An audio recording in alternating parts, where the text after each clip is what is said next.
नमस्कार, जय Hind. All exam guide गुरु का यूट्यूब चैनल आप सभी देख रहे हैं। मेरा नाम है सुजीत पांडे। दोस्तों, जीके का प्रैक्टिस सेट पेपर लेकर आ गए हैं। रोज हमारे चैनल पर आपको 3 प्रैक्टिस सेट पेपर मिलते हैं। एक सुबह 6 बजे मिलता है सबसे पहले, उसके बाद शाम को 6 बजे मिलता है जीके, और उसके बाद रात के 10 बजे आपको जीके का प्रैक्टिस सेट पेपर मिलता है। आप में से जो ये तीनों प्रैक्टिस सेट पेपर लगाना चाहते हैं और अपनी जीके स्ट्रॉन्ग करना चाहते हैं, उनको कुछ नहीं करना है, उनको केवल चैनल को सब्सक्राइब कर लेना है। रोज आके 3 टेस्ट दीजिए आप 50-50 क्वेश्चन के, और आपकी जीके 1 से 2 से 3 महीने में बहुत शानदार हो जाएगी। सिलेक्टेड क्वेश्चन आते हैं हमारे चैनल पर, बहुत अच्छे अच्छे क्वेश्चन लेकर आते हैं। करते हैं हम वीडियो को बिना देर के हुए स्टार्ट। जो भी पहली बार आए हैं, रोज जीके लगाना चाहते हैं, चैनल को सब्सक्राइब कर लेना, तभी आपको तीनों वीडियो मिलेंगे। ठीक है, सब्सक्राइब जरूर कर लेना, और नए पुराने स्टूडेंट मिलकर वीडियो को लाइक कर दीजिए। पहला क्वेश्चन पढ़िए, बर्फ को बुरादे में पैक क्यों किया जाता है? जो बर्फ होती है, आपने देखा होगा लकड़ी का चूड़ा होता है, बुरादा, उसमें पैक किया जाता है। ऐसा क्यों?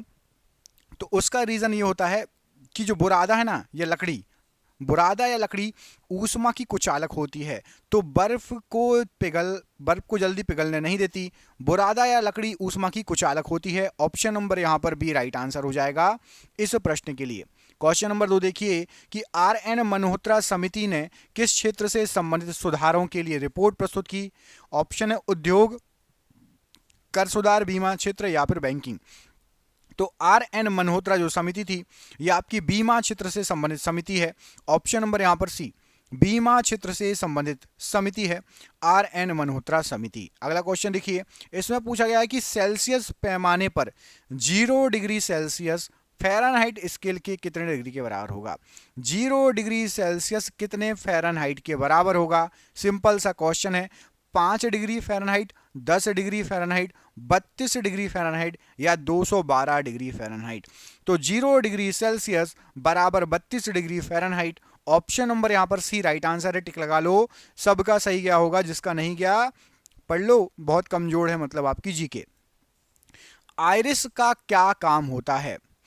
आंखों में आइरिस जो होता है उसका काम क्या रहता है? तो आइरिस जो होता है उसका जो मुख्य कार्य है वो होता है आंख में जाने वाले प्रकाश की मात्रा को नियंत्रण करना। ऑप्शन नंबर ए, आंख में जाने वाले प्रकाश की मात्रा को नियंत्रित करना।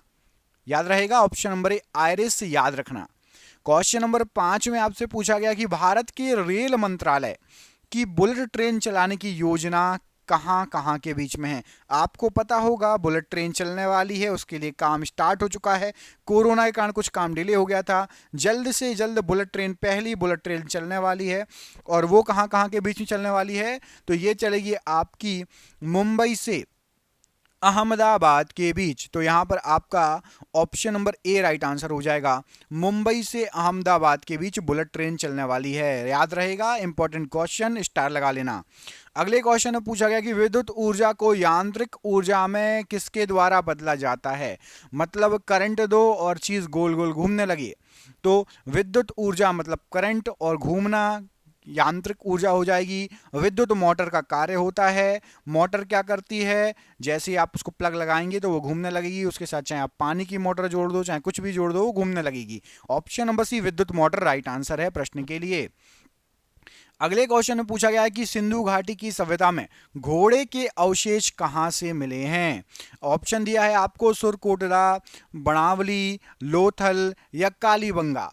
तो यहां पर घोड़े के अवशेष जो प्राप्त हुए हैं ये आपका सुरकोटरा से प्राप्त हुए। ऑप्शन नंबर ए सुरकोटरा प्रश्न के लिए राइट आंसर हो जाएगा। सभी से निवेदन है, जिसने अभी तक वीडियो को लाइक नहीं किया, क्वेश्चन अच्छे अच्छे लेकर आते हैं, हमें मोटिवेशन मिलता है, हमें पता चलता है कि अरे वाह, बच्चों को वीडियो पसंद आ रहा है, क्वेश्चन पसंद आ रहे हैं। इसके लिए 1 सेकेंड लगता है, सभी मिलके लाइक जरूर कर दें। अगला क्वेश्चन देखें, लाइक करने के साथ साथ अगला क्वेश्चन पढ़िए। वे जीव जो हरे पौधों या उनके किसी भाग को खाते हैं उनको क्या कहा जाता है? हरे पौधे खाएं या उनके किसी भाग को खाएं, चतुर्थ, द्वितीयक या प्राथमिक? तो उनको कहा जाता है प्राथमिक उपभोक्ता, जो हरे पौधे या हरे पौधे की किसी भाग को, पौधे किसी भाग को खाते हैं। ऑप्शन नंबर यहां पर राइट आंसर हो जाएगा प्राथमिक उपभोक्ता। अगला क्वेश्चन देख लेते हैं। अगले क्वेश्चन में हमसे पूछा गया कि भारतीय गणतंत्र का वह कौन सा राष्ट्रपति था जो सदा भारतीय धर्मनिरपेक्षता को सर्वधर्म समभाव कहता रहा? धर्मनिरपेक्षता को सर्वधर्म समभाव किसने कहा था? डॉक्टर एस राधाकृष्णन, जाकिर हुसैन जी, या फिर राजेंद्र प्रसाद, या ज्ञानी जेल सिंह? तो राइट आंसर इसका डॉक्टर एस राधाकृष्णन जी ने भारतीय धर्मनिरपेक्षता को सर्वधर्म समभाव कहा। ऑप्शन नंबर ए यहां पर डॉक्टर एस राधाकृष्णन जी राइट आंसर हो जाएगा प्रश्न के लिए। अगला क्वेश्चन देखिए, अगले क्वेश्चन में आपसे क्या पूछा गया है। इसमें पूछा गया है अगले क्वेश्चन में कि सिखों के अंतिम गुरु कौन थे? इनमें से गुरु अर्जुन देव जी, गुरु गोविंद सिंह जी, गुरु तेग बहादुर जी, या इनमें से कोई नहीं? तो सिखों के अंतिम गुरु या आखिरी गुरु थे गुरु गोविंद सिंह जी। ऑप्शन नंबर यहां पर भी गुरु गोविंद सिंह जी राइट आंसर है। मोस्ट इंपॉर्टेंट क्वेश्चन है। और अगला क्वेश्चन आपकी स्क्रीन पर ये रहा। इससे पहले एक सूचना, जो भी नए हैं उनके लिए फटाफट बता देता हूं कि हमने आपके लिए 10,000 जीके के क्वेश्चन निकाले हैं। पुराने स्टूडेंटों को पता है ये 10,000 जीके के क्वेश्चन आपको एमसीक्यू के फॉर्मेट में इसकी पीडीएफ बना ली गई है। पीडीएफ मतलब ई बुक मतलब मोबाइल पर किताब जैसे आप इसको पढ़ सकते हैं, मोबाइल पर पढ़ सकते हो। आपके मोबाइल पर आएंगे ये 10,000 क्वेश्चन एमसीक्यू वाले। जिसको भी चाहिए 300 रुपए की पीडीएफ है, लेकिन अभी केवल 99 रुपए में ऑफर चल रहा है, क्योंकि आप एग्जाम आपके आने वाले हैं, साथ ही साथ अब आप हमारे चैनल से जुड़े हो इसलिए। और ये पीडीएफ आपको जिसको भी चाहिए नीचे दिए गए नंबर पर संपर्क कर लेना, व्हाट्सएप पर आपको भेज दी जाएगी। फोन पे, गूगल पे, पेटीएम के माध्यम से नीचे दिए गए नंबर पर आप पेमेंट कर सकते हो। फोन पे, गूगल पे, पेटीएम जो भी चलाते हो, ये नंबर आपको पूरे वीडियो पर शो होगा। जिसको भी पीडीएफ चाहिए होगी नंबर पर कॉल कर लेना। क्वेश्चन है निम्नलिखित में कौन केंद्र शासित प्रदेश नहीं है? कौन सा एक केंद्र शासित प्रदेश नहीं है? तो यहां पर आपको लक्षद्वीप, दमनदीप, पौंडीचेरी और मिजोरम दिया है। मिजोरम केंद्र शासित प्रदेश नहीं है। लक्षद्वीप, दमनदीप और पौंडीचेरी या पुडुचेरी है। मिजोरम केंद्र शासित प्रदेश नहीं है। निम्नलिखित में से कौन एक संघ शासित प्रदेश नहीं है? यहां पर कौन कौन से दिए हैं? अरुणाचल प्रदेश, लक्षद्वीप, अंडमान निकोबार, पौंडीचेरी।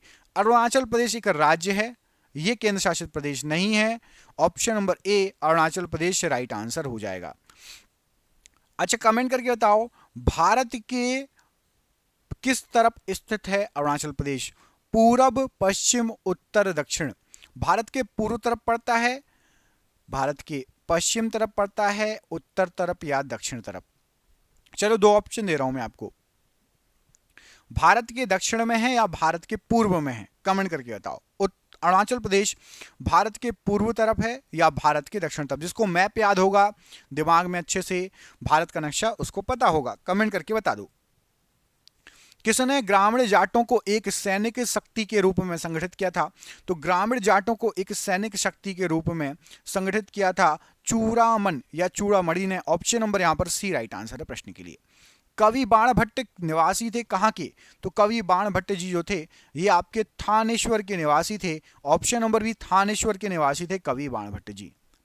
एग मार्क क्या कहलाता है? एग मार्क, तो जो एग मार्क होता है ये खाद्य वस्तुओं के लिए गुणवत्ता आश्वासन के लिए एक मोहर लगती है, उसको एग मार्क बोलते हैं।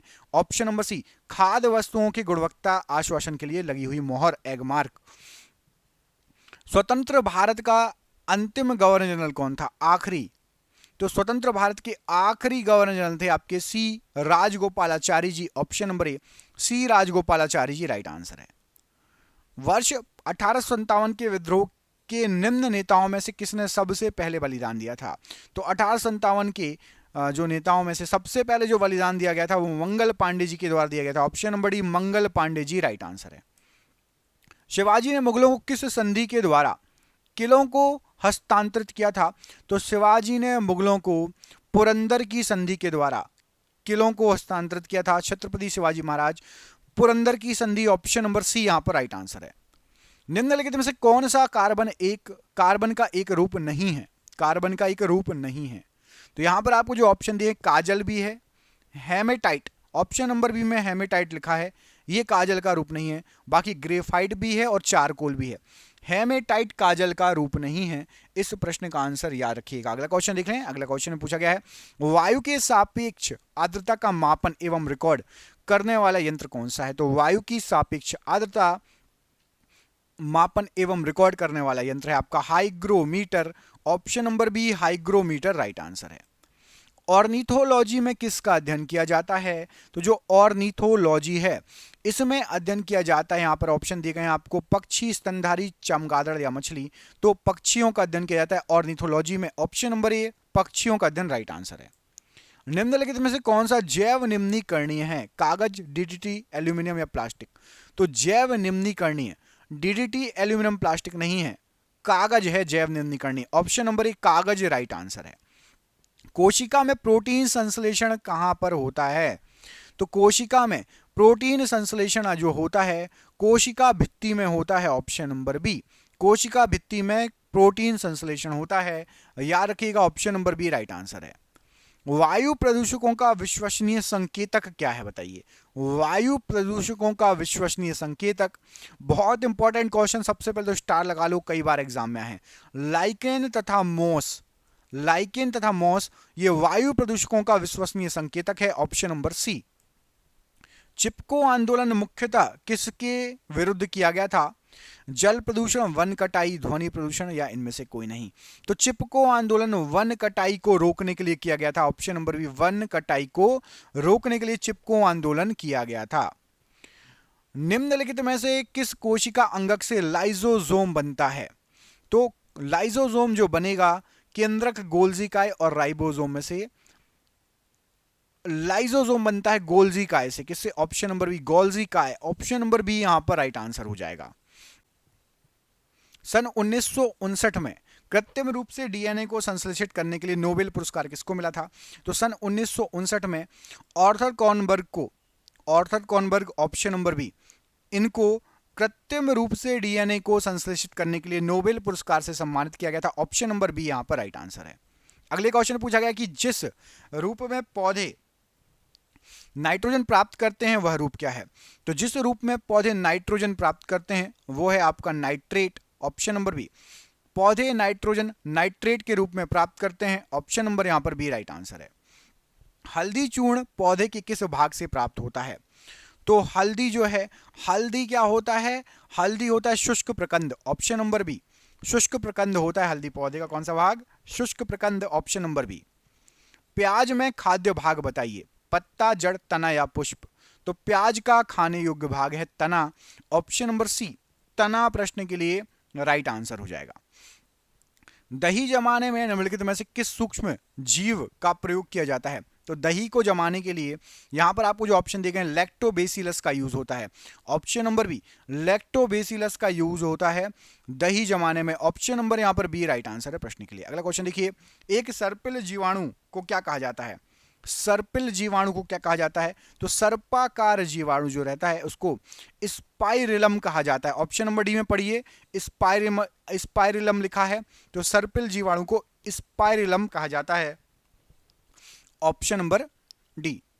जीवाणुओं को पौधे माना गया है, ऐसा क्यों? तो जीवाणुओं को पौधा माना गया है क्योंकि इनमें कठोर कोशिका भित्ति होती है। क्या होता है? इनमें कठोर कोशिका भित्ति होती है, इसलिए जीवाणुओं को पौधा माना गया है। हाइड्रोफाइट्स होते हैं क्या? समुद्री जीव, जलीय पौधे या पादप रोग या जड़ विहीन पौधा? तो हाइड्रोफाइट्स होते हैं जलीय पौधे। ऑप्शन नंबर बी, जलीय पौधों को हाइड्रोफाइट्स कहा जाता है। ऑप्शन नंबर यहां पर बी राइट आंसर हो जाएगा। अगले क्वेश्चन में पूछा गया है, एक नाभिकीय रिएक्टर में भारी जल का क्या कार्य है? D2O, deuterium oxide. तो एक नाभिकीय रिएक्टर में जो भारी जल होता है न्यूट्रॉनों की गति को कम कर देता है, न्यूट्रॉन की गति को कम कर देगा। ऑप्शन नंबर ए, मंदक के रूप में यूज होता है, न्यूट्रॉन की गति को कम कर देता है, मंदक याद रखना। बर्नौली सिद्धांत आधारित है किस पर? द्रव्यमान संरक्षण, ऊर्जा संरक्षण, संवेग संरक्षण या आवेदन संरक्षण? तो बर्नौली प्रमेय, बर्नौली सिद्धांत ऊर्जा संरक्षण पर आधारित है। ऑप्शन नंबर यहां पर भी ऊर्जा संरक्षण पर आधारित है बर्नौली सिद्धांत या प्रमेय। ऑक्सीकरण वह अभिक्रिया है जिसमें तत्व की संयोजकता पर क्या प्रभाव पड़ेगा? तो यदि ऑक्सीकरण हो रहा है, ऑक्सीडेशन इंग्लिश में ऑक्सीडेशन बोलते हैं, हो रहा है, तो तत्व की संयोजकता बढ़ जाएगी। ऑप्शन नंबर बी, तत्व की संयोजकता बढ़ जाएगी। सर्वाधिक संख्या में समस्थानिक किसके होते हैं? तो सर्वाधिक संख्या में समस्थानिक पोलोनियम के होते हैं। ऑप्शन नंबर सी, पोलोनियम के सर्वाधिक संख्या में समस्थानिक हैं। हाइड्रोजन के रेडियो सक्रिय समस्थानिकों को क्या कहा जाता है? तो हाइड्रोजन के रेडियो सक्रिय समस्थानिकों को ट्राइट्रियम कहा जाएगा। ऑप्शन नंबर डी, ट्राइट्रियम हाइड्रोजन के रेडियो सक्रिय समस्थानिकों को कहा जाएगा। अल्फा किरणों पर उपस्थित आवेश कौन सा होता है? तो हमेशा अल्फा किरणों पर याद रखिएगा 2 इकाई धन आवेश उपस्थित होता है। ऑप्शन नंबर ए 2 इकाई धन आवेश राइट आंसर हो जाएगा अल्फा किरणों के लिए। किसी तत्व के परमाणु की दूसरी कक्षा में इलेक्ट्रॉनों की अधिकतम संख्या क्या हो सकती है? किसी तत्व के परमाणु की दूसरी कक्षा में इलेक्ट्रॉनों की अधिकतम संख्या क्या हो सकती है? तो इलेक्ट्रॉनों की अधिकतम संख्या दूसरी कक्षा में हो जाएगी 8। ऑप्शन नंबर ए 8 राइट आंसर है। परमाणु अभाज्य है, यह निम्नलिखित में से किसने प्रस्तावित किया था? Dalton, Berzelius, Rutherford. तो परमाणु अभाज्य है, ये डाल्टन ने प्रस्तावित किया था। ऑप्शन नंबर ए डाल्टन राइट आंसर हो जाएगा। अगला क्वेश्चन देखिए, निम्नलिखित में से कौन एक आवेश रहित कण है? न्यूट्रॉन, इलेक्ट्रॉन या प्रोटॉन? तो आवेश रहित कण है आपका न्यूट्रॉन। ऑप्शन नंबर ए न्यूट्रॉन राइट आंसर है।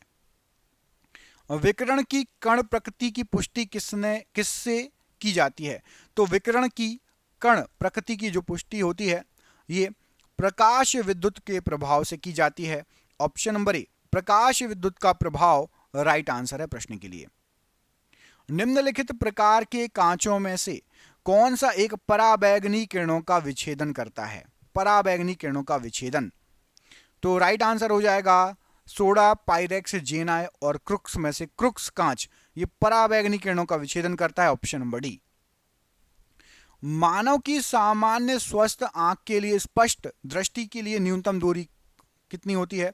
तो हम 25 सेंटीमीटर स्पष्ट देख सकते हैं दूरी होती है न्यूनतम दूरी। Option number C 25 centimetre. यातायात सिग्नलों में लाल रंग का प्रयोग क्यों किया जाता है? तो यातायात सिग्नलों में लाल रंग का प्रयोग किया जाता है क्योंकि लाल रंग सबसे कम परिक्षेपित होता है। ऑप्शन नंबर सी लाल रंग सबसे कम परिक्षेपित होता है। एक काटा हुआ हीरा क्यों जगमगाता है? तो एक काटा हुआ हीरा पूर्ण आंतरिक परावर्तन के कारण जगमगाता है। ऑप्शन नंबर सी यहां पर राइट आंसर है। सूर्य ग्रहण होता है किस दिन? तो सूर्य ग्रहण होगा आपका अमावस्या के दिन। ऑप्शन नंबर बी अमावस्या के दिन सूर्य ग्रहण होता है। ऑप्शन नंबर बी यहां पर राइट आंसर है। और आपके लिए आज का आखिरी क्वेश्चन है, पूर्ण सूर्य ग्रहण का अधिकतम कितना समय लगता है पूर्ण सूर्य ग्रहण में? इसका आंसर मैं अभी आपको बता रहा हूं। उससे पहले यदि आपने पूरा वीडियो देख लिया हो तो और अभी तक वीडियो को लाइक नहीं किया तो लाइक कर दो। रोज यदि आप हमारे चैनल पर पढ़ना चाहते हो तो चैनल को सब्सक्राइब कर लो। रोज यदि पढ़ना है तो चैनल को सब्सक्राइब कर लो। साथ ही साथ जिसको भी पीडीएफ चाहिए नीचे आपको नंबर दिख रहा होगा। अभी सिर्फ और सिर्फ हमारे जो स्टूडेंट हैं उनके लिए ये 99 रुपये मिल रही है, बाकी किसी को भी नहीं मिलेगी। 300 रुपये प्राइस है, 300 रुपये में ही बाद में मिलेगी। फोन पे, गूगल पे, पेटीएम करके प्राप्त कर सकते हो पीडीएफ जी के 10,000 क्वेश्चन। जिसको चाहिए नीचे दिए नंबर पर संपर्क कर लेना। ये क्वेश्चन है, पूर्ण सूर्य ग्रहण का अधिकतम समय कितना लगता है? तो पूर्ण सूर्य ग्रहण में 460 सेकंड लगते हैं। Option number B 460 second. और आपके लिए सरप्राइज क्वेश्चन है, कमेंट करके बताना है निम्नलिखित में से कौन सा सिद्धांत प्रकाश के तरंग प्रकृति की पुष्टि करता है? मतलब क्या बताता है कि प्रकाश जो है तरंग है, तरंग। तो ऑप्शन 2 दे दूं? चलो ऑप्शन 2 दे देता हूं। एक आपका न्यूटन का कोण का सिद्धांत और दूसरा है व्यतिकरण का सिद्धांत। ए और बी में से कोई एक आंसर सही है। कमेंट बॉक्स में कमेंट करके बताना कौन सा आंसर सही है। जिसने पुराने वीडियो नहीं देखे, 600 तक की क्वेश्चन करा चुका हूं। मेरा चैनल खोलो, ऑल एग्जाम गाइड गुरु, वहां पर वीडियो में जाना, वीडियो में लाइन से आपको पूरे वीडियो मिल जाएंगे, सॉल्व कर लेना। ठीक है। जय हिंद, जय भारत।